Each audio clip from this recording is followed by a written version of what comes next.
So when we talk about spine examination, can you please list the significance of claudication pain during history taking?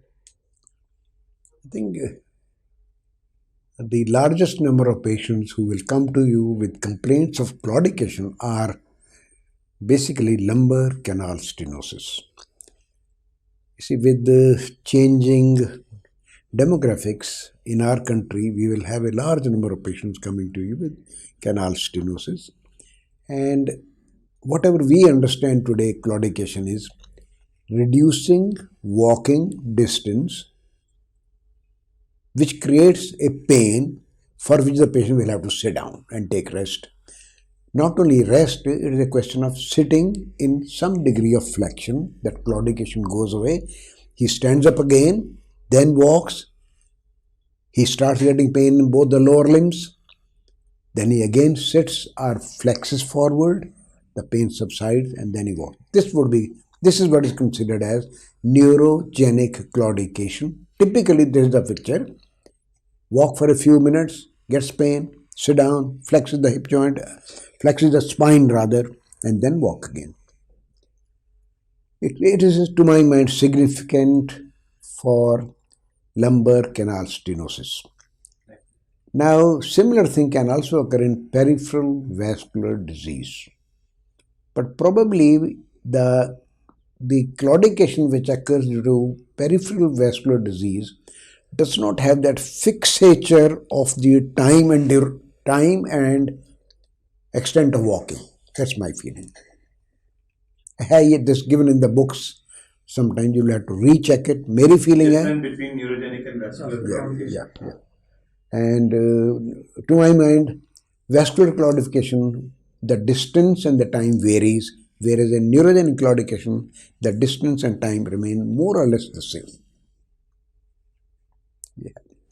So when we talk about LIST in cases of prolapsed intervertebral disc, so in which cases will the patient bend on the same side and in which cases will the patient go on the opposite side? Generally, if the disc is on the shoulder of the nerve root, the person will bend to the opposite side. If it is in the axilla of the nerve root, it will bend to the same side. But is it so important now? I'm not very sure. It's very, very commonly asked in the exam, sir, because they would like to know the position of the disc as you are operating. So which side to retract and where the adhesion will be expected, that's what the examiner wants to know. When they go to the management point of view, they talk about it. So coming to the next question, so what is the difference between myelopathy and myelomalacia? Can we relax and interchangeably use these terms? I think myelomalacia should be an expression observed after having a look on the MRI of the cord. If the MRI of the cord shows degeneration of the cord, replacement by fluid, replacement by fibrous tissue, it would be called myelomalacia. Then the other word you use, myelopathy, that is a clinical find. The symptoms created by any cord pathology would be myelopathy. That's all, nothing more than that. Myelomalacia should be considered a observational finding based upon MRI, or minimum MRI. So being the father of tuberculosis, what all things can you possibly list for the candidates which they should examine during the physical examination to tell the stigmata of tuberculosis? It's a commonly asked question when the examiner asks what is the stigmata of TB in this patient. Number one, has the patient lost appetite? Has the patient lost weight? Has the patient started feeling weak that he's not able to do work? And then a pain localizing to a particular segment of the body. I think these are loss of weight, loss of appetite, evening rise of temperature, more pain at night. These are some of the features. They do lose weight, they do lose appetite, they do lose sense of energy. They do lose all this. And once you start treating them and the patient is responding, all this gradually gets reversed. And talk to the patient, they'll say, sir, I've started putting on weight.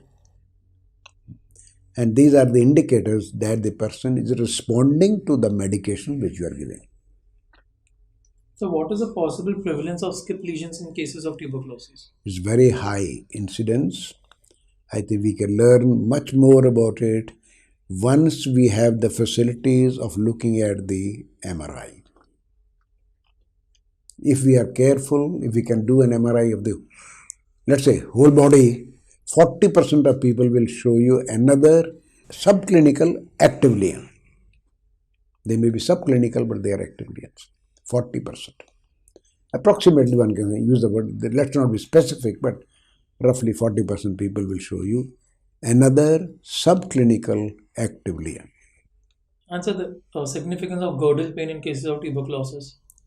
I think girdle pain basically is related to the pains, to the tuberculosis lesions in the lumbar spine, maybe even sometimes sacroiliac joint. These are the two areas which can give rise to girdle pain.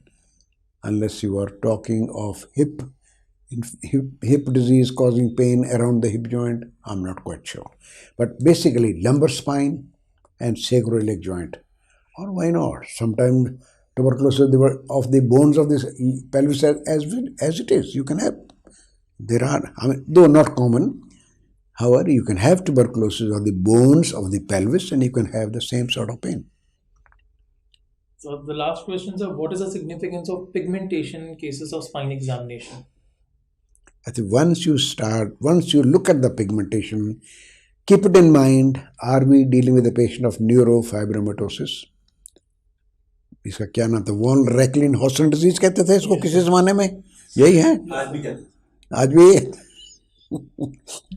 और even many patients of generalized fibrous dysplasia also show café spots or pigmented spots. We should keep it in mind. The moment you see these spots, start thinking, am I dealing with a patient of fibrous dysplasia? Am I dealing with a patient of neurofibromatosis? These two things must be brought in mind. But I understand there are some other conditions in which you can have café spots. One spot doesn't matter. More than 3 spots do matter. Or a single spot more than 3 centimeters does matter. This is what